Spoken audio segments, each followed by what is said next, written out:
دپارتامنت فرهنگ و سیاحی ابوظبی پایتخت امارات متحده عرب تاجیکستان و بریتانیا را از روی خط سبز کشورهایی که سیاحانشان می توانستند بدون کرانتین 10 روزه از این امارت دیدن کنند بیرون کرد. نشریه خلیج تایمز خبر داد که این قرار روز یکشنبه 13 ایون صادر شده است. در عین زمان در روی خط سبز ابوظبی 10 کشور از جمله از بین کشورهای سابق شوروی روسیه، مولدووا، آذربایجان و دو همسایه نزدیک تاجیکستان، قرقیزستان و ازبکستان باقی میمانند. سبب از روی خط سبز ابوظبی بیرون کردن تاجیکستان گفته نشده است، ولی این تصمیم در پس منظر خبرهای افزاینده درباره موج نو بیماری کرونا ویروس در تاجیکستان است. اما وزارت تندرستی تاجیکستان همچنان پایفشاری دارد که از اول سال 2021 اینک بیش از 5 ماه باز در این جمهوری یگان حالت نو گرفتاری به کرونا ویروس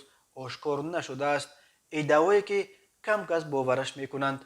پایگاه خبری روس که امارات می نویسد به سیاحان از کشورهای روی خط سبز هنگام ورود به ابوظبی 10 روز کرانتین نشستن شرط نیست، ولی آنها باید بعد 6 روز آمدنشان تست سپارند. سیاحان از کشورهای خارج از روی خط سبز در ابوظبی باید 10 روز کرانتین بشینند و روز 8 ورودشان تست کرونا ویروس سپارند. بنا به این منبع قبلا علی الشیبه مدیر دپارتمنت فرهنگ و سیاحی ابوظبی گفته است که این امارات میخواهد تا 1 ایول کرانتین را برای سیاحان خارجی بیکار کند و به جای آن به مثل امارات دبی به گذرانیدن تست کرونا ویروس تمرکز نماید. چاره‌های نسبت به دبی شدیدتر ضد کرونا ویروس در ابوظبی باعث افت به شدت شماره سیاحان خارجی در این امارات متحده عرب شده است. مقامات تاجیکستان همچنان ادعا دارند که از اول سال در این کشور تقریبا یگان حالت نو گرفتاری به کرونا ویروس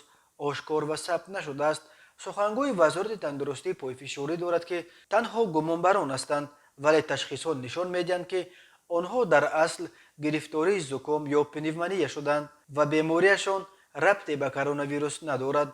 ولی در روزهای آخر منابع نشریه ها در آزمایشگاه های غیر دولتی که نیز تست های کرونا ویروس را انجام میدهند از آشکار شدن 10 حالت نو آلوده شوی ساکنان به کرونا ویروس خبر میدهند. تنها در دیامید در دوشنبه و تنها در یک روز 8 ایون با گفته یک منبع آزیا پلوس حدود 100 حالت کرونا ویروس آشکار شده است. ساکنان زیاد از جمله در صحبت با بامداد نیز درباره به کرونا ویروس گرفتار شدن نزدیکانشان خبر میدهند.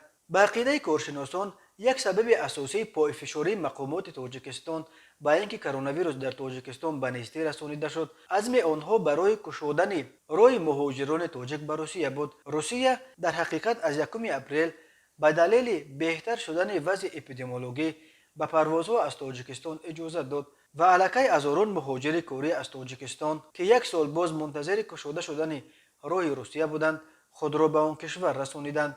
در بهار سال 2020 نیز مقامات تاجیکستان فقط روز 3 اپریل آن هم در عرفه به دوشنبه آمدن هیئت سازمان جهانی تندرستی که به حساب تاجیکستان درباره گویا در این کشور نبودن یگان حالت کرونا ویروس شبهه کرد.